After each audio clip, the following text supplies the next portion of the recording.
Hi, I'm Alana Chapman. Today I would like to share with you the topic of assisted suicide. Um, I'm going to start off by asking the question, does everyone deserve the right to refuse medical treatment and die with dignity?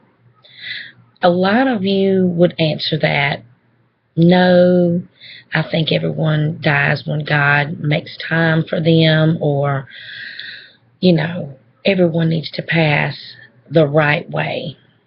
A lot of us see this as an immoral way to die, but I would like to share some things that I found on diewithdignity.org.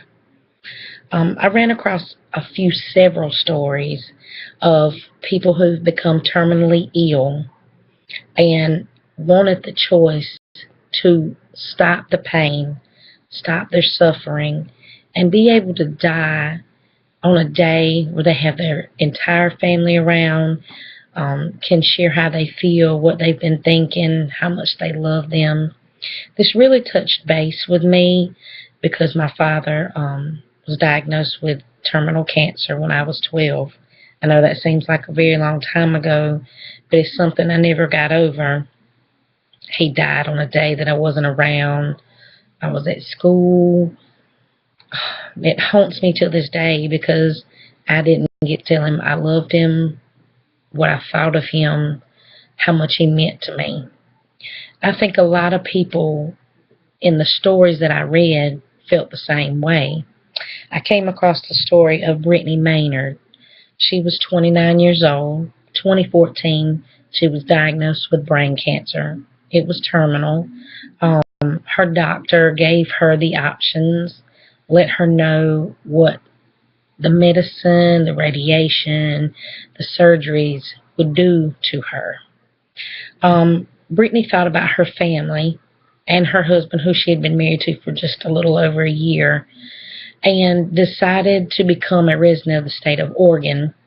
And there she got a prescription from her physician for muscle relaxers. Brittany held on to these for months.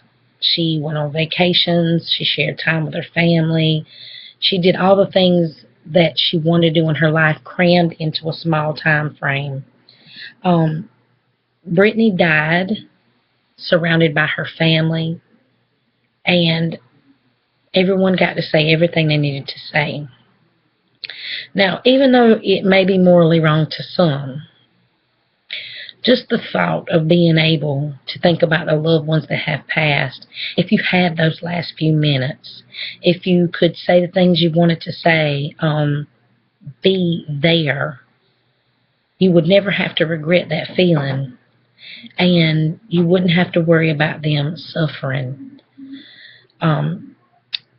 Assisted suicide's been around since the early 1900s, and even though the lawmakers did not want to allow the rules of assisted suicide or even put it into their tiny world, people still did it.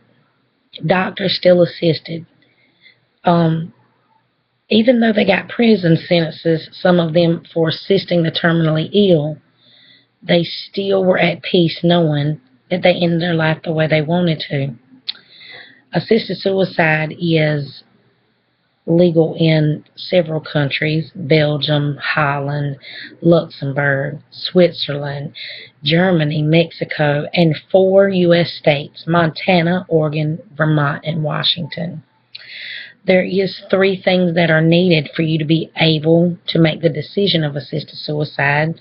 That would be active and voluntarily making the decision yourself, being mentally stable, and also having the suffering and the terminal illness.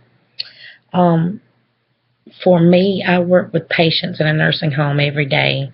I see patients that don't have any family and are diagnosed with terminal illnesses and have to lay there and suffer.